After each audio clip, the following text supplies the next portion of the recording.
¿Cuál es tu identidad? Vamos a abrir la palabra del Señor en el libro de Joel. Bendito Dios, aleluya. Joel profetizó y Cristo lo confirmó, dice la alabanza, ¿verdad? Pues ahorita vamos a ver a través de la palabra que así fue, ¿verdad? Joel lo profetizó y Cristo lo confirmó. Bendito Dios, aleluya. Joel capítulo 2. Vamos a estar leyendo el verso 12, pero no cierre porque vamos a regresar en su momento. Yo le voy a decir cuándo vamos a regresar atrás de Joel. Deja ahí un espacio para que cuando yo le diga que regresemos, vamos a irlo para atrás. Joel capítulo 2, verso 12. Bendito Dios, aleluya. Poderoso Jesús, aleluya. Cuando todos lo tengan, me contesta con un fuerte amén. Bendito Dios, aleluya. Joel capítulo 2, verso 12, dice la palabra como está escrita: honrando al Padre, al Hijo y al Santo Espíritu de Dios. Honrando al Padre, al Hijo y al Santo Espíritu de Dios. Bendito Dios, aleluya. Por eso pues, ahora dice Jehová, convertíos a mí con todo vuestro corazón, con ayuno y lloro y lamento. Rasgad vuestro corazón y no vuestros vestidos, y convertíos a Jehová vuestro Dios con todo a vuestro Dios, porque misericordioso es y clemente, tardo para la ira y grande en misericordia. ¿Escuchó eso? Y que se duele del castigo.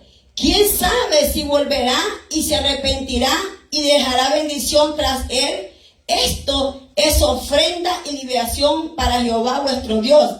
Tocad trompeta de Sión, proclamad ayuno, convocad asamblea, reunir al pueblo, santificad la reunión, juntad a los ancianos, congregad a los niños, y a los que maman salgan de su cámara, al novio de su tálamo, la novia. Entre en la entrada y el altar lloren los sacerdotes ministros de Jehová. Digan: perdona, oh Jehová, a tu pueblo, y no entregues al oprobio tu heredad, para que las naciones que se enseñoreen de ella. Porque han de decir entre los pueblos: ¿dónde está tu Dios? Bendito Dios. Padre, yo te doy gracias en esta hora por tu palabra.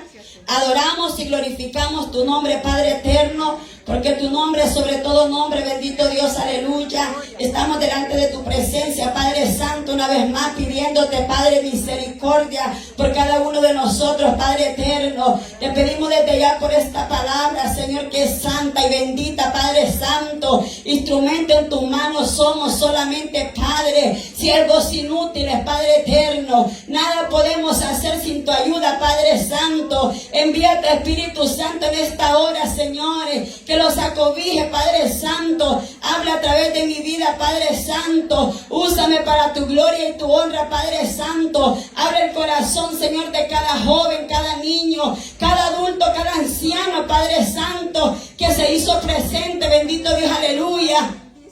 Habla a aquellos que también están a través de redes sociales, Padre. También para ellos tú tienes palabras, señores. Solamente te pido, Padre, que no permita que ninguna palabra que salga de mi boca sea mía, sino sea dada por ti, señores. A tu nombre sea la gloria y la honra por los siglos de los siglos. Amén y amén. Bendito Dios, aleluya. Puede tomar asiento. Bendito Dios, aleluya. Poderoso Jesús. Poderoso Rey, aleluya. Una palabra la cual Joel lo profetizó y Cristo lo confirmó. Joel comienza hablando primeramente la importancia de congregarlo, ¿verdad? Comienza hablando la importancia de congregarlo y dice que no solamente dice los niños, dice que también los ancianos, los jóvenes. Ahorita vamos a ver, dice que también las novias, los que están dando de pecho. O sea que aquí no hay excusa, mi hermano. Dice aquí Joel que todo, porque la tierra iba a ser sacudida y venían tiempos difíciles, y antes que el tiempo llegase, Él está diciendo la importancia de nosotros congregarlo, la importancia de estar todos santificados y reunidos en la casa del Señor, aleluya. Y luego comienza diciendo también para que Jehová vuestro Dios tenga misericordia, porque misericordioso es nuestro Dios y clemente, tardo no se complace del castigo de sus hijos. Ese no es el deseo de Dios, castigar a las naciones. El deseo de Dios es que todos seamos salvos. Pero para que nosotros seamos salvos y para que la misericordia de Dios nos alcance, tenemos también nosotros que pagar el precio. Entonces, cuando vemos ahí mismo Joel y llegamos al capítulo 28, ahí es donde comienza la promesa que hay para la juventud. Hay una promesa para la juventud, hay una promesa para los ancianos, hay una promesa para los siervos, hay una promesa para la sierva, pero para llegar a esa promesa que vamos a leer ahorita, primeramente habría que congregarlo, primeramente habríamos que santificarlo, estar en reunión en la casa del Señor. No podía primero darles esta palabra de la promesa que hay con la juventud sin primero haber leído qué es lo que debemos de hacer primeramente, ¿verdad? El congregarlo, y eso muchos hoy en día ya no quieren. Se han acomodado, mi hermano, en su hogar mirando el mensaje por las redes sociales, les hace más fácil porque han deseado, mi hermano, que la carne, decía el mensaje que predicaba el hermano Gerardo ayer, que si nosotros lo sometemos a Dios, entonces Satanás huirá de nosotros. Pero si congregarlo, imagínense, sin estar buscando del Señor, ¿cómo Satanás va a huir de nosotros? Difícil que huya, ¿verdad? Necesitamos nosotros estar en reunión, en comunión con el Señor. Ahora viene la promesa que Joel comienza a hacerle a todas las naciones de la tierra. Miren lo que dice el 28 ahí de Joel. Lea conmigo, bendito Dios, aleluya. También los jóvenes lean conmigo. No solamente escuchen, sino lean para que ustedes vean que no es algo que los padres les imponen, sino de que es la palabra la que habla, la que los habla a todos nosotros. Y ustedes van a ver que hay una promesa para ustedes como jóvenes, pero para eso ustedes también tienen que ver qué requisito para obtener esa promesa que Joel dijo. Entonces dice el 28, y después de esto derramará mi espíritu sobre toda carne. ¿Después de qué? Después que la tierra haya sido sacudida, porque después lo voy a llevar también más atrás de Joel. Y después de todo esto, derramaré de mi espíritu sobre toda carne, y profetizarán vuestros hijos y vuestras hijas, y vuestros ancianos soñarán sueños, y vuestros jóvenes verán visiones. Y también sobre los siervos y sobre la sierva derramaré mi espíritu en aquellos días, dice Jehová, bendito Dios, aleluya. Y daré prodigios en el cielo y en la tierra, sangre y fuego, columnas de humo. El sol se convertirá en tiniebla y la luna en sangre, antes que venga el día grande y espantoso de Jehová. Y todo aquel que invocar el nombre de Jehová será salvo, porque en el nombre de Sión y en Jerusalén habrá salvación, como ha dicho Jehová, entre el remanente, el cual habrá llamado. Bendito Dios, aleluya. Entre el remanente que habrá llamado. Hay la promesa, pero la promesa está y falta que nosotros queramos recibir la promesa de parte de Dios. Dice que la promesa es que en los últimos tiempos, está hablando de un día espantoso, un tiempo terrible que debe venir a la tierra, pero entre medio de ese tiempo, el Señor va a levantar una juventud para que ellos también sean usados por Dios. Y dice que ellos van a profetizar, van a tener sueños, van a ver visiones. Pero déjenme decirles que no solamente mi hermano Joel lo profetizó mucho tiempo antes de que esta profecía llegara. Si nosotros comenzamos leyendo la Biblia, ya habían jóvenes que Dios los estaba usando. Ya habían jóvenes que eran usados por Dios. Ahí vemos a un Josué que conquistó la tierra de Canaán, aleluya. Vemos a un Caleb que era fiel al Señor, aleluya. Eran jóvenes. También había una Esther, la reina, mi hermano, el cual vino a ocupar un puesto muy importante. También era una joven. Habían jóvenes que se guardaban. Habían jóvenes, mi hermano, que también se determinaban a servir al Señor. Pero también dice que había un joven llamado Otoniel, el cual era hijo de Caleb. Y dice que Otoniel también conquistó, dice que también dice que fue juez sobre la tierra. Ahí dice Jueces 3, del 9 al 11 habla de Otoniel y dice que era hijo de Caleb. O sea que ahí vemos que los hijos de ellos vinieron a hacer cosas que ellos no llegaron a hacer. Aunque Caleb, mi hermano, tenía una comunión con Dios y era fiel a Dios, en la Biblia sí resalta que él hizo cosas, porque no se lo voy a leer ahorita, pero de Caleb hizo grandes cosas al Señor, pero menciona a su hijo Otoniel. Y dice que Otoniel dice que llegó a ser juez en la tierra, libertó al pueblo de Israel y el Señor hizo grandes cosas con estos jóvenes, pero sobre todo también dice que llamó a un joven pastor llamado David, un joven el cual estaba, dice, dispuesto a trabajar en la obra del Señor. Así que no hay excusa que esta promesa de Joel solamente sea para este tiempo. La promesa de los jóvenes que Dios los usó anteriormente, los usó para el tiempo de ellos. Pero la promesa que Joel está haciendo es para los tiempos nuestros. El problema de hoy en día es que la juventud no ha tenido ese verdadero encuentro con el Señor. Por eso el tema es ¿cuál es tu identidad?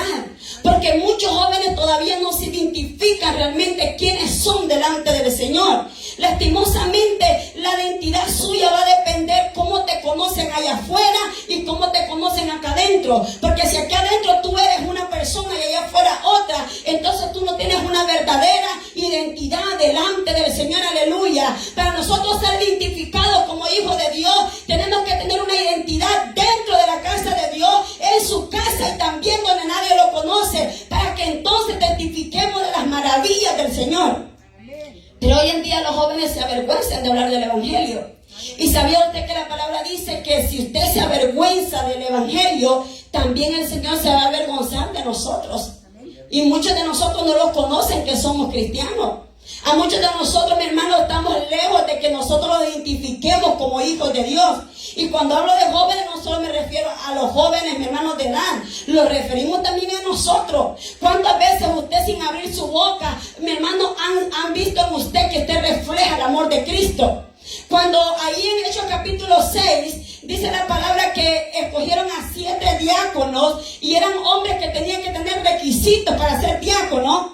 Dice que tenían que ser hombres que fueran llenos del Espíritu Santo, hombres que dieran buen testimonio, hombres que sabieran, mi hermano, que tenían temor a Dios. Y luego dice que ahí aparece un joven llamado Esteban, bendito y aleluya. Dice que Esteban estaba lleno del Espíritu Santo, tanto que cuando la gente lo miraba, dice que miraban a un ángel resplandeciendo en la vida de Esteban, porque Esteban estaba lleno del Espíritu Santo. Y cuando usted es un joven, una mujer, un hombre lleno del Espíritu Santo, déjame decirte que el enemigo va a empezar a atacarte de una área o de otra, bendito Dios, aleluya.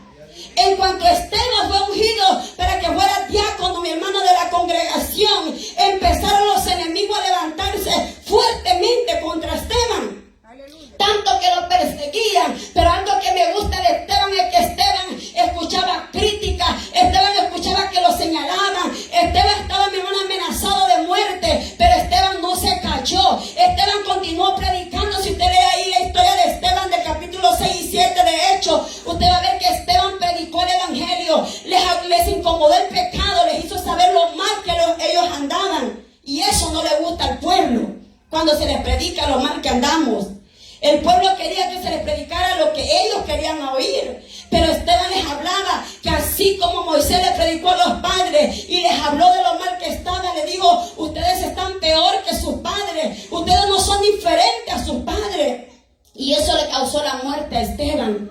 Eso le causó la muerte a Esteban. Pero Esteban dice que mientras él estaba siendo apedreado, dice que Esteban, mi hermano, miraba los cielos abiertos y al Hijo de Dios sentado a la diestra de Dios Padre. Esteban no le importó, mi hermano, que lo apedrearan. Esteban no le importó, mi hermano, que lo rechazaran. Esteban no le importó que lo juzgaran. Esteban no se avergonzaba del Evangelio. Donde Esteban iba, predicaba. Pero nosotros nos avergonzamos de predicar del Evangelio.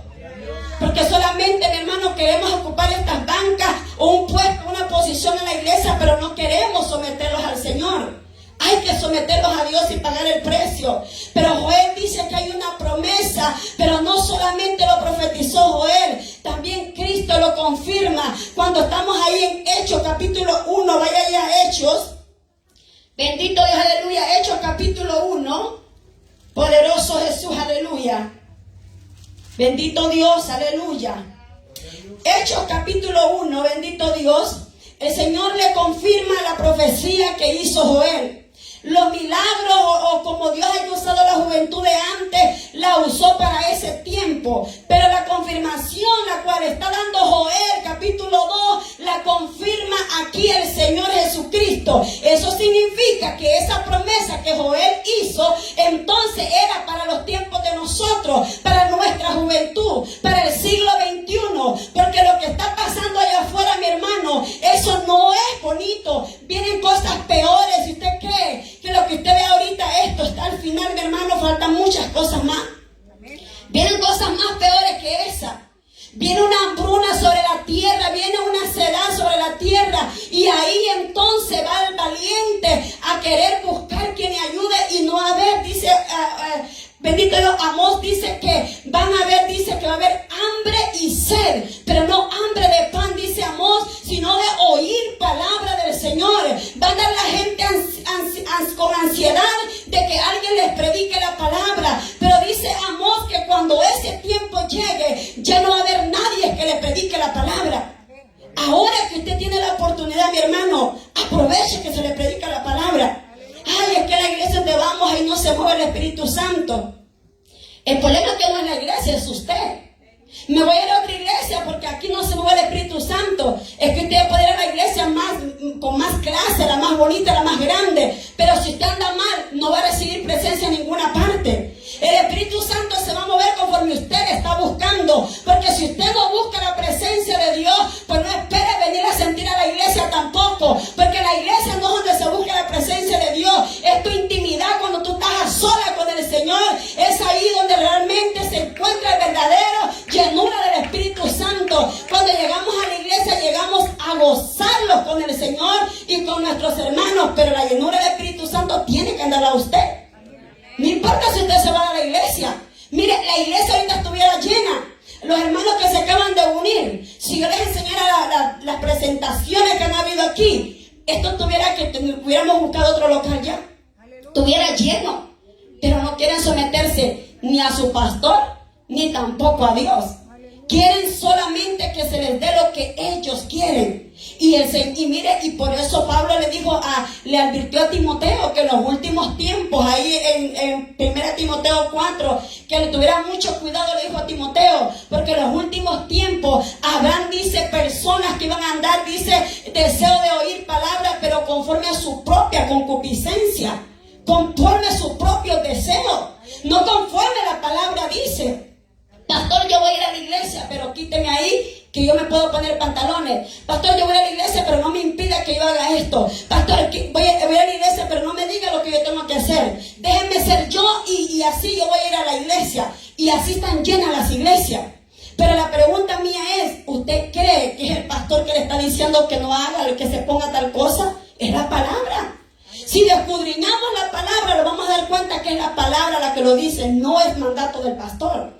El trabajo de él es obedecer lo que la palabra dice y dar la palabra tal como está escrita. Bendito Dios, aleluya. Pero dice aquí Hechos 1, capítulo 1, verso 5, dice: en el primer día, en el primer tratado, oh Teófilo, hablé acerca de todas las cosas que Jesús comenzó a hacer y a enseñar, hasta el día en que fue recibido arriba, después de haber dado mandamiento por el Espíritu Santo a los apóstoles que habían escogido, a quienes también, después de haber padecido, se presentó vivo con muchas pruebas indubitables, apareciéndoles durante 40 días y hablándoles acerca del reino de Dios.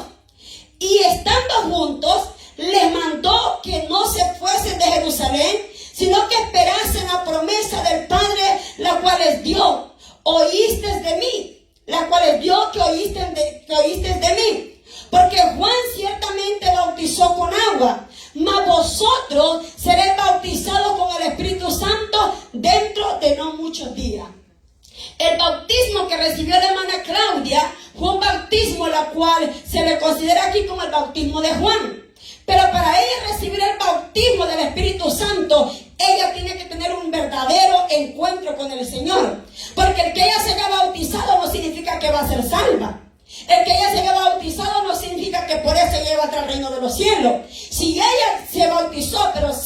cometiendo pecado, el bautismo no la va a salvar. Entonces el Señor dice, Juan bautizó con agua, pero yo vine a bautizar con el Espíritu Santo. Así que la promesa de Joel, ahora vamos a ver cómo Cristo la confirma. Y en el primer mensaje que Pedro dio, después que ellos recibieron el día del Pentecostés, que estuvieron juntos todos ahí dice la palabra que Pedro comienza a hablar lo que Joel había profetizado hace muchos años atrás, no sé cuánto tiempo había pasado.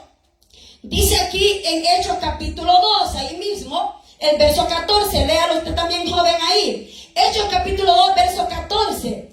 Entonces Pedro, poniéndose en pie, mire que es lo que me gusta del Señor. Es como que el Señor dice, ustedes no me creen lo que yo les digo, se los voy a confirmar que yo sí lo dije. Y usé primero a un profeta y después yo lo voy a confirmar lo que los profetas dijeron. Entonces dice, Pedro poniéndose de pie con los 11, alzó la voz y les habló diciendo, varones, judíos y todos los que habitáis en Jerusalén, esto os sea notorio y oíd mis palabras. Porque estos no están ebrios como vosotros suponéis, puesto que es la hora tercera del día. Mas esto os lo he dicho por el profeta Joel. Y en los postreros días, dice Dios, derramaré de mi espíritu sobre toda carne. ¿Qué es lo que está haciendo Pedro en su primer discurso? Está relatando la profecía de Joel. Ahora lo está confirmando, pero no lo confirma Pedro, lo confirmó Señor Jesucristo, y yendo a la cruz del Calvario, derramando su sangre por cada uno de nosotros. Le dice, lo que ustedes están viendo, incrédulos, esto le dice, sea notorio ahora, que lo que ustedes ahora están viendo, que lo ven como borrachera, lo ven como que no es normal, les voy a decir que lo que ahora ustedes están viendo, ya el Señor lo había dicho hace mucho tiempo atrás, el Señor lo había profetizado por el profeta Joel. Ahora él empieza a decir la profecía que ya Joel había dicho. Él repite las mismas palabras que nosotros leímos en Joel, que acabamos de leer ahorita. En los postreros días, dice Dios, derramaré de mi espíritu sobre toda carne, y vuestros hijos y vuestras hijas profetizarán, vuestros jóvenes verán visiones, y vuestros ancianos soñarán sueños, y de cierto sobre mis siervos y sobre mis siervas en aquellos días derramaré de mi Espíritu Santo, aleluya. Y dice, y profetizarán, y daré prodigio arriba en el cielo y señales abajo de la tierra, sangre y fuego, vapor y humo. Y el sol se convertirá en tinieblas y la luna en sangre antes que venga el día del Señor, grande y manifiesto. Y todo aquel que invocar el nombre del Señor será salvo. ¿Qué es lo que está haciendo ahí Pedro? Pedro les está dando una palabra a un pueblo incrédulo, pero no solamente a un pueblo incrédulo. Ahí habló que habían judíos, pero no solamente habían judíos, habían hombres y mujeres de todas las naciones, dice ahí la palabra del Señor. Pero dice ahí que la profecía que Joel dijo se cumplió en ese momento cuando se derramó el poder del Espíritu Santo sobre ellos. Eso significa que cuando estaban ahí los 120, ahí no solamente estaban los apóstoles, ahí no solamente estaba María y las mujeres, ahí también habían jóvenes reunidos, ahí también jóvenes esperando la promesa de Dios. Eso significa que sí había un remanente de jóvenes que estaban dispuestos a ser usados de parte de Dios. Y esa profecía dice que era que cuando el Espíritu Santo se derramara, no era para que solamente usted lo tenga, no solo para que usted venga y diga que usted es lleno del Espíritu Santo, es para que ponga a trabajar lo que el Señor le está poniendo en sus manos. Dice que es para que nosotros profeticemos y para que seamos testigos de nuestro Señor Jesucristo. El Señor les está diciendo, esto que yo voy a hacer con ustedes, esto que voy a hacer en derramar el Espíritu Santo, lo voy a hacer para que me sean testigos, dice aquí el 8, pero recibiréis poder cuando haya venido sobre vosotros el Espíritu Santo, y me seréis testigos en Jerusalén, en toda Judea, en Samaria y hasta lo último de la tierra. Entonces, para nosotros ser testigos del poder de Dios, tenemos que tener una identidad, como quienes somos delante del Señor. Estos jóvenes tenían una identidad. Después de que se derramó el Espíritu Santo, yo me imagino que Pedro se encargó en poner a cada uno a predicar el Evangelio, porque el propósito de Dios era que el Evangelio fuera extendido a todas las naciones. Que el Evangelio no solamente se quedara en Judea, que el Evangelio no solamente se quedara en Jerusalén, que el Evangelio no solamente se quedara entre los judíos, sino que ahí el Señor iba a levantar también a alguien, mi hermano, que también le fuera a predicar a los gentiles. Entonces levanta un hombre, mi hermano, el cual era rebelde, un hombre que perseguía a la iglesia, el cual es Pablo, en su momento Saulo de Tarso, y este también Dios lo usa para que le predique a los gentiles. ¿Se cumplió o no se cumplió la palabra? Claro que se cumplió. Ahí entonces empieza, mire, a extenderse el Evangelio. Entonces los apóstoles le predicaban a los judíos y Pablo se encargaba de predicar a los gentiles. Y por gracia de Dios los ha alcanzado a nosotros también. Por la misericordia de Dios los ha alcanzado a nosotros, porque aquí se dejó escrito esta palabra. La palabra no es para que solo nosotros la conozcamos, sino para que entendamos que nada de lo que aquí está escrito es en vano. Dice la Biblia que cielo y tierra pasará, pero su palabra no pasará. La palabra permanecerá. Cielo y tierra pasará, pero su palabra permanecerá para siempre. Bendito Dios, aleluya. Denle un fuerte aplauso al Señor, al que vive y reina por los siglos de los siglos, aleluya. Pero los apóstoles estaban como muchos de nosotros. Señor, ¿y vas a restaurar a los hermanos? Señor, ¿y vas a restaurar a tal familia? Señor, ¿y qué va a pasar con ellos? Le preguntaron ellos. Entonces lo que se habían reunido le preguntaron diciendo: Señor, ¿restaurarás el reino de Israel en este tiempo? Y les dijo: no os toca a vosotros saber los tiempos o los sazones que el Padre puso en su sola potestad. No nos corresponde a nosotros saber cuándo y en qué momento Dios va a restaurar la familia. A nosotros nos toca orar por esa familia, pero la restauración la hace Dios. Y Israel, mi hermano, el pueblo estaba queriendo saber cuándo el Señor iba a restaurar al pueblo de Israel. Pero el Señor les dejó claro que eso no les correspondía a ellos, que lo que a ellos les correspondía solamente que cuando el Espíritu Santo fuera derramado, ellos se iban a encargar de llevar el Evangelio a todas las naciones. De lo demás el Señor está diciendo: yo me voy a encargar, yo sabré en qué momento voy a restaurar. Usted ahora mismo ve que su hijo está rebelde, no quiere nada con Dios. Usted no se preocupe, que aquí hay una promesa que nosotros no podemos cambiar a nuestros hijos, pero dice la palabra que el Señor sí se va a encargar de ellos. Y si nosotros ahora no vemos respuesta, el Señor, mi hermano, Él puede hacer las cosas que nosotros no podemos hacer como padres. Lastimosamente hoy en día, mi hermano, obligamos o exigimos muchas veces que nuestros hijos quieran trabajar en la obra del Señor, pero ellos muchas veces los ven como sus enemigos. Lo que no saben ellos es que en el día de ese gran día que va a llegar, ahí van a decir que papito les lea la palabra, ahí van a anhelar estar en la iglesia, ahí van a estar, aunque sea cantar un cántico, y no van a poder ya, porque ya no va a haber oportunidad más. Aproveche, joven, hoy que tiene vida y tiene salud. Aproveche, porque muchos jóvenes están en una cárcel, que los han agarrado por droga, por un vicio, por algo que hayan hecho allá afuera. Usted quiere probar el mundo, vaya, pruébelo, pero usted va a darse cuenta después que lo que hay en el mundo es tristeza, es dolor, es disolución. No hay nada que le vaya a hacer bueno allá afuera. La palabra del Señor dice que todo aquel que ama al mundo se constituye enemigo de Dios. Todo el que practica, dice, todo el que ama al mundo, dice, y las cosas que están en el mundo, dice que el tal no es hijo de Dios. Se constituye enemigo de Dios. O sea, si usted joven viene, está aquí en la iglesia, pero usted quiere practicar lo que está ahí en el mundo, desde ahora le digo que la palabra respalda que si usted practica las cosas que está ahí en el mundo, usted automáticamente deja de ser hijo de Dios. Aleluya. Joven, anciano, hombre y mujer, todo lo que estamos aquí presentes, si usted está en la iglesia, pero usted quiere seguir practicando de las cosas que están en el mundo, automáticamente lo volvemos enemigos de Dios. Porque lo que está en el mundo es contrario a lo que Dios quiere que hagamos. Lo que hay allá es pecado. ¿Y qué es lo que lo separa del amor de Cristo? El pecado. Entonces, aquí el Señor confirma lo que Joel les está profetizando. Imagínense cuánto tiempo pasó que Joel profetizó eso. Cristo no había nacido. Aún no había, mi hermano, nacido el Hijo de Dios y ya Joel lo había profetizado. Para que el Señor, mi hermano, les enseña que para que nosotros entendamos de que el tiempo de Dios nosotros no lo conocemos. Y tal vez ahora o se nos han dado palabras para nuestros hijos o para esta obra. Ahora mismo no hemos visto respuesta, pero lo que sí es un hecho, que si usted lo cree, va a suceder.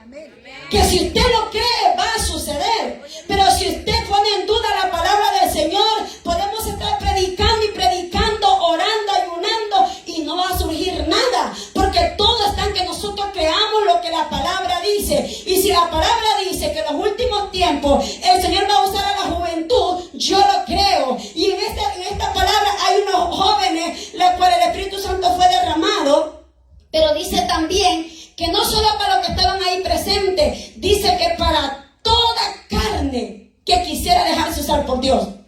Era para todo lo que quisieran dejarse usar por Dios. O sea que esa promesa, jóvenes, también hay para ustedes. Si ustedes quieren, hablaba con Aarón mientras estudiábamos la palabra ahí en la casa, y yo le decía, hijo, si tú quieres realmente ser un verdadero hijo de Dios, tú tienes que guardarte, tú tienes que brillar allá afuera. No solamente tienes que hacer las cosas que a ti te gustan, por lo que tú te gusta hacer en la tierra, sino tienes que agradar a Dios y testificar las maravillas de Dios. No solamente que tú no hagas cosas malas, sino que tú tienes que abrir tu boca y hablarle a otros jóvenes de la palabra del Señor también. Pero eso le corresponde también a ellos hacerlo, no solamente a nosotros los adultos. Porque los jóvenes tienen un concepto que el evangelio solo es para los adultos, que el evangelio solamente es para los viejos, dicen ellos. Y lo ven aburrido. Pero es aburrido aquel que todavía no ha tenido un verdadero encuentro con Dios. Porque ahora que yo estoy en los caminos del Señor, yo quisiera regresar los años atrás y querer servir al Señor de mi juventud. Pero muchas veces hicimos cosas malas, la cual ahora nosotros no queremos que nuestros hijos hagan tampoco, porque no los fue nada de bien a nosotros. Y como a nosotros no los fue bien, nosotros tampoco queremos que a ustedes les vaya mal. Y es por eso que los insistimos en hacerlos buscar al Señor, porque es un bien para cada uno de nosotros. Pero miren lo que sigue diciendo ahí el 2 de Hechos 2:1, dice: cuando llegó el día del Pentecostés, estaban todos unánimes juntos. Y de repente vino del cielo un estruendo como de un viento recio que sopla, el cual llenó toda la casa donde estaban sentados. Y se les aparecieron lenguas repartidas como de fuego, asentándose sobre cada uno de ellos. Y fueron, dice, todos llenos del Espíritu Santo. Y comenzaron a hablar otras lenguas, según el Espíritu les daba que hablasen. Moraban entonces en Jerusalén judíos, varones piadosos de todas las naciones bajo el cielo. Y hecho este estruendo, se juntó la multitud y estaban confusos porque cada uno les oía hablar en su propia lengua. Y estaban atónitos y maravillados diciendo: mirad, ¿no son galileos todos estos que hablan? ¿Cómo pues les oímos nosotros hablar cada uno vuestra lengua en la que hemos nacido? Partos, medos, lamitas y los que habitaban en Mesopotamia, en Judea, en Capadocia, en Ponto, en Asia, en Frigia y en Panfilia y en Egipto y las regiones de África, más allá de Cirene, y romanos aquí residentes, tanto judíos como prosélitos, creyentes, crecentes y árabes, les oímos hablar en vuestras lenguas las maravillas de Dios.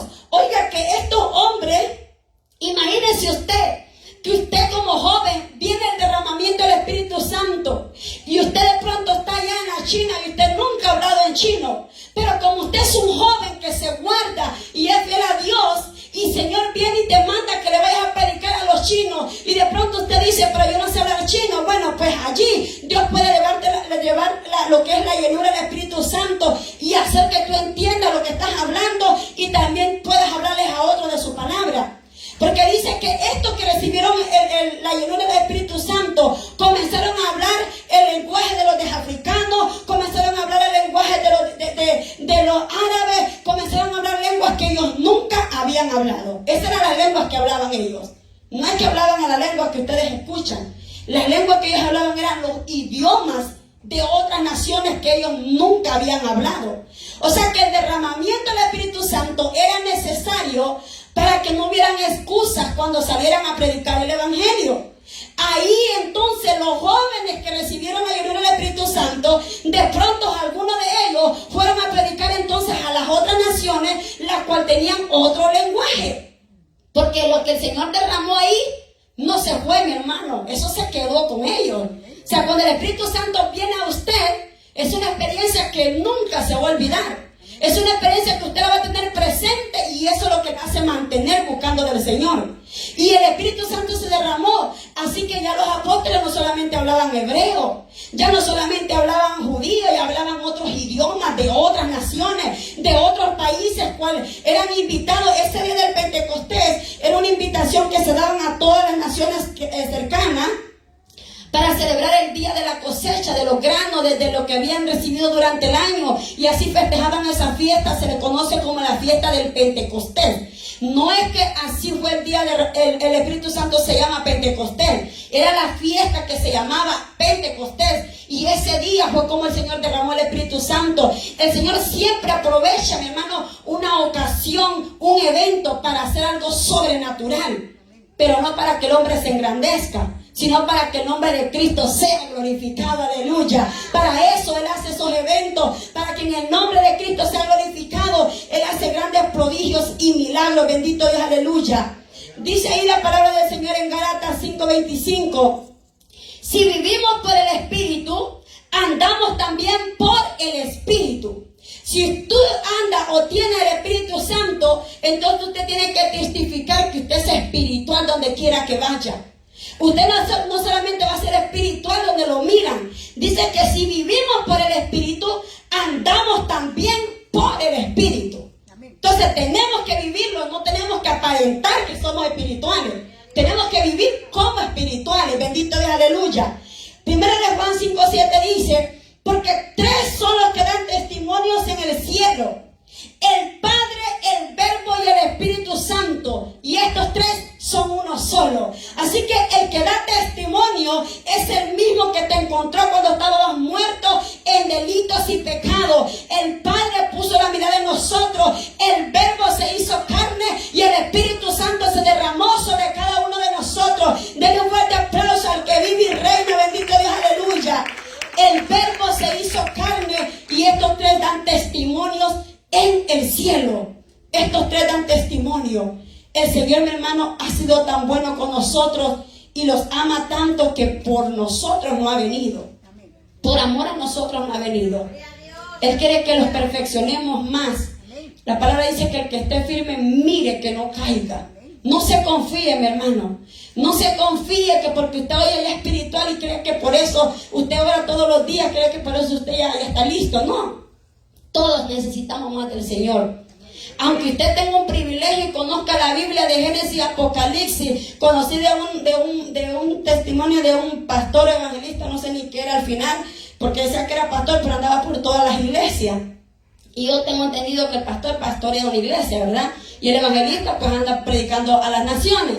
Pero el caso es que él se considera evangelista y pastor. El caso es que él, mi hermano, donde quiera que iba, se jactaba que conocía de Génesis a Apocalipsis.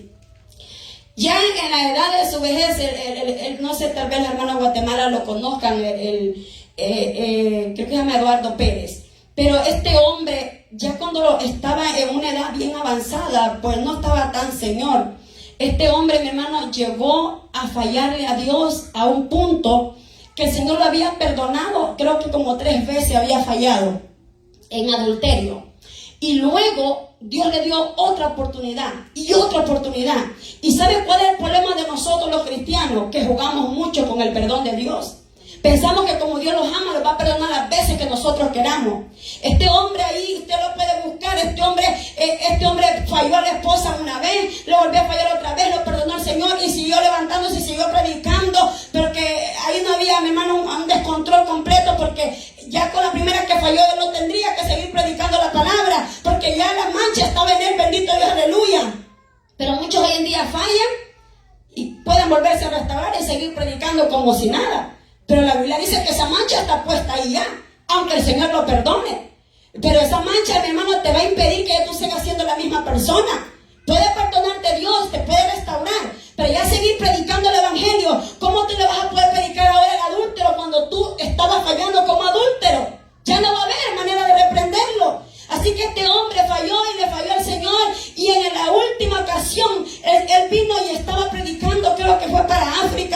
porque él decía que conocía toda la Biblia.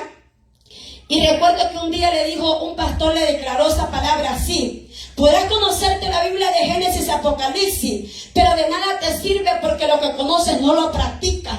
Porque conoces tanto que estás tan turbado que si el Señor viene ahora te va a llevar al mismo infierno, porque tú le dices estás en adulterio una vez más. Y sabe que cuando este hombre le profetizó, este hombre no podía ni predicar en el altar. Y cuando le profetiza, déjeme decirle que aparece una mujer ahí que estaba, mi hermano, era la mujer de él, o sea, la amante más bien, pues, para que usted lo entienda. Esta mujer dice, es cierto, yo soy la mujer de él. Y al verse descubierto, él vino y lo declaró que era su mujer. Una semana después, el hombre muere de una enfermedad repentina. Una enfermedad que ningún médico pudo saber qué tenía. No podemos jugar con el nombre de Dios. Dios te puede perdonar, fallaste hoy, te puede perdonar. Pero va a haber un momento donde Dios se va a cansar de ver tanto pecado en el hombre en la tierra. Ya no podemos, mi hermano, en los últimos tiempos estar jugando al evangelio. Esto no es un juego, mi hermano. Segunda de Corintios 3:16 dice, bendito Dios, aleluya. 3:16 y 17 dice, pero cuando se conviertan al Señor, el velo se quitará. Porque el Señor es el Espíritu, y donde está el Espíritu del Señor, ¿qué dice? Allí hay libertad. Dice que cuando el velo se quite, cuando usted tenga un verdadero encuentro con Dios, cuando usted verdaderamente se afirme en el Señor, ese velo se le va a quitar para que usted vea bien lo que el Señor quiere hacer en su vida. Entonces, cuando el velo se le quite, entonces dice que el Espíritu Santo va a venir sobre la persona. Entonces, hasta ese momento va a haber libertad para adorar al Señor. Mientras usted esté viviendo una doble vida, en la iglesia una vida y afuera otra vida, usted va a ver los cultos aburridos, cansados, va a empezar a criticar, a juzgar, va a empezar a buscar otra iglesia porque ahí no cantan como a mí me gusta, ahí no aplauden como a mí me gusta, ahí no dicen nada cuando el pastor predica. Pero no se preocupe, que no es el pastor ni los hermanos de la alabanza. El problema es que tenemos que examinarlo cómo estamos nosotros delante de Dios. Cuando el Espíritu de Dios está en usted, hay libertad para adorar al Señor. Cuando el Espíritu de Dios está en usted, hay libertad para exaltar el nombre de Cristo. Pero si usted no tiene libertad para adorar al Señor, preocúpese y examínese y pregúntele a Dios, ¿por qué, Señor, no puedo cantar? ¿Por qué no me puedo meter en la alabanza? ¿Por qué veo que las hermanas cantan y se gozan y yo no siento nada? Porque hay que ser sincero, mi hermano. Muchos se van sin sentir nada, llegan sin sentir nada y van peor todavía. ¿Sabe por qué van peor? Porque ni se gozó, ni tampoco dejó que el otro se gozara. Estaba tan pendiente del que el hermano no cantó, que usted tampoco sintió nada. No hay libertad. El Espíritu de Dios no está. Porque si el Espíritu de Dios estuviera, usted se mete en la alabanza, se mete en la predicación, se mete en lo que hace la iglesia. Usted se conecta con todo lo que se está haciendo en la iglesia cuando hay libertad del Espíritu Santo. Mientras tanto, mi hermano, vamos a volverlos nosotros como una estatua ahí en la banca. Y no va a pasar nada. Aunque usted diga que el mensaje estuvo bonito, no va a pasar nada. Porque es el Espíritu Santo el que hace cambio en nuestras vidas. Por eso, mi hermano, no solamente podemos adorar a Dios aquí en el altar con el micrófono. Tenemos que adorar a Dios abajo, arriba, en la casa, en el trabajo, en el carro. Tenemos que adorar a Dios en todo tiempo, porque su nombre es exaltado en todo tiempo. Bendito Dios, aleluya. ¿Y por qué fue que Joel viene? Mire qué tan importante cuando yo leí el pasaje de Joel. Porque Joel viene y le está diciendo que había una promesa para los jóvenes, que el Espíritu Santo se iba a derramar. Pero luego dijo, lo que ustedes me están diciendo que ahora haga, Cristo lo va a confirmar, porque Cristo aún no había venido. Él está hablando de una palabra que él lo estaba diciendo, pero él mismo no lo vio. La promesa no la vio Joel, la promesa no la vio Isaías, el gran profeta, la promesa no la vio Moisés, la promesa no lo vieron ninguno de ellos, pero sí lo vieron los jóvenes que fueron profetizados ese día, lo vieron las mujeres que estaban ahí orando. Ahí dice que estaba María y muchas mujeres con ella, ahí estaban hombres y jóvenes también, y la promesa se cumplió. Los jóvenes fueron usados para servir a Dios, y yo creo por fe también que los jóvenes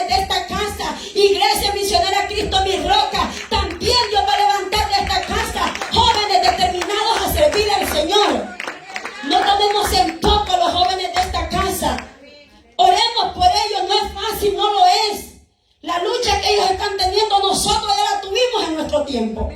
¿Cuántas veces su padre le dijo que no hiciera tal cosa y usted la hizo? Acuérdese. Antes de juzgarlo, acuérdese. Acuérdese cuando su mamá le decía que la amistad que tenía no era buena y usted igual la buscaba. Acuérdese. Porque ahora que nosotros ya somos adultos, pues queremos hacer que ellos hagan lo que nosotros llegamos a hacer en su momento, que no lo hagan. Pero lo hicimos. Solo no le estoy diciendo que con eso le dé libertinaje a sus hijos, que hagan lo que les da la gana, ¿verdad? Pero tratemos de ayudarles nosotros a tener que ellos entender cuál es el verdadero objetivo de Dios en sus vidas.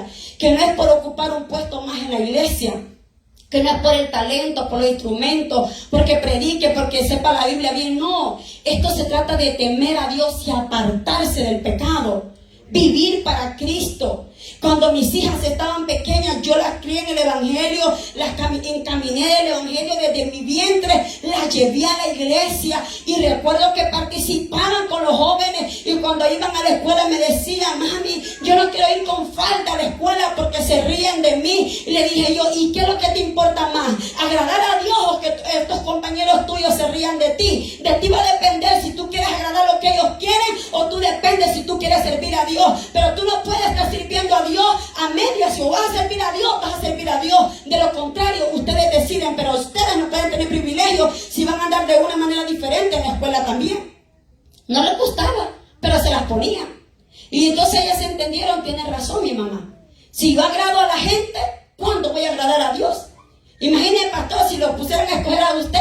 Hermana, ¿cómo quieren dar usted? Pues como a mí me da la gana. Pero hay requisitos para buscar al Señor. Pero mire que para recibir la llenura del Espíritu Santo, en el día de Pentecostés tuvieron requisitos, ¿verdad? No se les dio así fácil el Señor: vengan, tomen el Espíritu Santo y ya es de ustedes. No, dice ahí que tienen que convertirse al Señor. El 12 que leímos de Joel. Por eso pues ahora dice Jehová: convertíos a mí con todo vuestro corazón, con ayuno y lloro y lamento, rasgar vuestro corazón y no vuestro vestido. Porque es que muchos de nosotros los jactamos: yo soy de ayuno, yo soy de adoración. No, dice que el ayuno no sea para rasgar tu vestido, para que digan que estás en ayuno. Dice: lo que me importa es que realmente, dice, los convirtamos de corazón al Señor. O sea, los sacrificios son buenos, pero el sacrificio tiene que venir juntamente con la obediencia a Dios. Bendito Dios, aleluya. Porque dice: porque entonces, si nos convertimos de todo nuestro corazón, si nos convertimos y ayunamos y lloramos y lo lamentamos, entonces dice: Jehová tendrá misericordia, clemente y tardo para la ira y grande misericordia, el cual se duele del castigo de los hijos de él. Pero para recibir el Espíritu Santo habría que tener verdaderamente a Dios en el corazón. Con todo el corazón teníamos que amarle.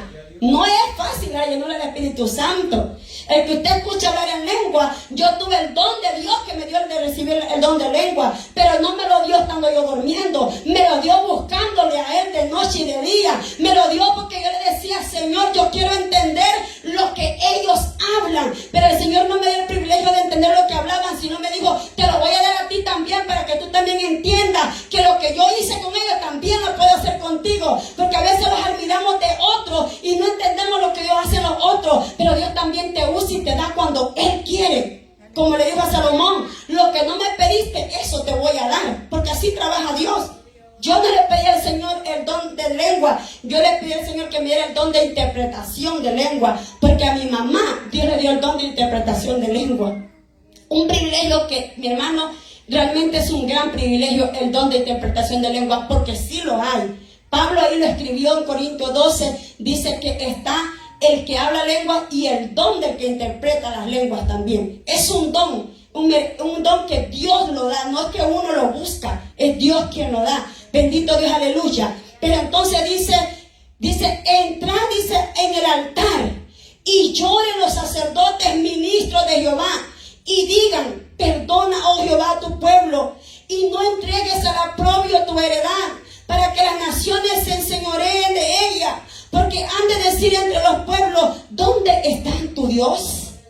Cuando entramos nosotros, ¿qué es lo que hacemos al llegar a la casa de Dios? dice que entremos directamente al altar a llorarle al Señor. Pero llegamos, cuando el culto ya comenzó, llegamos corriendo a subirlos al altar. Llegamos, mi hermano, sin encomendarlos al Señor. No, pero en el carro busqué. No, es que no se trata de buscar en el carro. Dice que lleguemos al altar, le lloremos al Señor y pidamos al Señor que perdone al pueblo, que perdone nuestras vidas. Es que el problema es que hoy en día queremos el mover, queremos el sentir, pero no queremos buscar del Señor.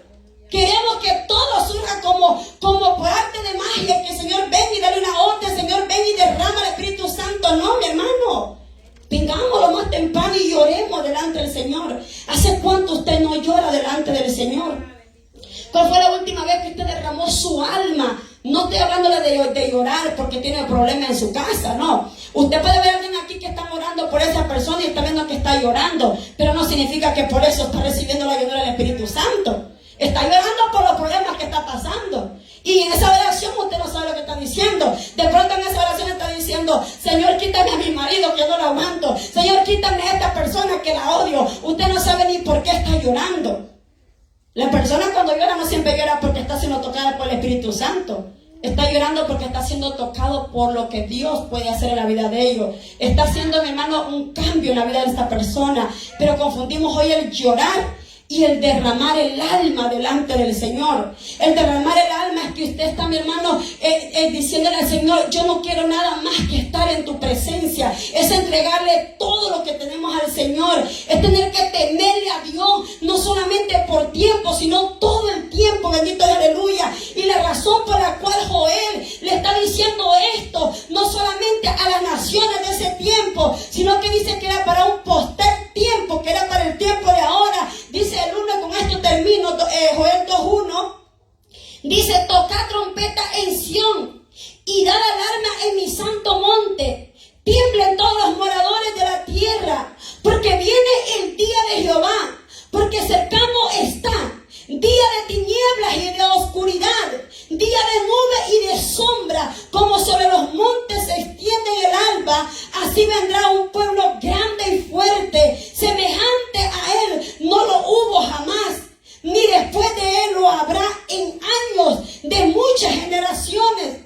Delante de él consumirá fuego, tras de él arrasará llama como el huerto de Edén. Será la tierra delante de él y detrás de él como desierto asolado, ni tampoco habrá quien de él se escape. Mire por qué Joel está diciendo que iba a haber la oportunidad del derramamiento del Espíritu Santo, porque dice: porque cercano está la venida del Señor. Joel profetizó esto muchos años antes que el Hijo de Dios apareciera, pero él está dando una profecía sobre los tiempos que estaban por terminar. Por los últimos tiempos viene el gran día de Jehová, día de tinieblas y de oscuridad. La tierra va a temblar. Mi hermano, van a suceder eventos fuertes. Y dice ahí que aún los valientes, sigamos leyendo, dice: su aspecto como aspecto de caballo, y como gente de caballo correrán. Como estruendo de carros saltarán sobre las cumbres de los montes, como sonido de llama de fuego que consume las hojarascas, como pueblo fuerte dispuesto para la batalla. Delante de él temerán los pueblos, se pondrán pálidos todos los, dice, se pondrán pálidos todos los semblantes, como valientes correrán, como hombres de guerra subirán al muro. Cada cual marchará por su camino y no torcerá su rumbo. Ninguno estrechará a su compañero. Cada uno irá por su carrera. Y aún cayendo sobre la espada, no se herirán. Irán por la ciudad, correrán por el muro, subirán por las casas, entrarán por las ventanas y como manera de ladrones. Delante de él temblarán la tierra, se estremecerán los cielos, el sol y la luna se oscurecerán y las estrellas retrasarán su resplandor. Y Jehová dará su orden delante de su ejército, porque muy grande es su campamento, fuerte es el que ejecuta su orden, porque grande es el día de Jehová y muy terrible. ¿Quién podrá soportarlo? Grande será el gran día de Jehová. O sea, Joel está profetizando de los últimos tiempos. Será grande y terrible ese gran día. El sol se oscurecerá, la estrella no dará más su luz. Pero sobre todo dice que cuando el que está en el reino de los cielos ejecute su orden, no habrá nadie que la pare. Cuando Él diga que ya es el tiempo de que la tierra debe ser destruida, no va a haber nadie que lo impida, mi hermano.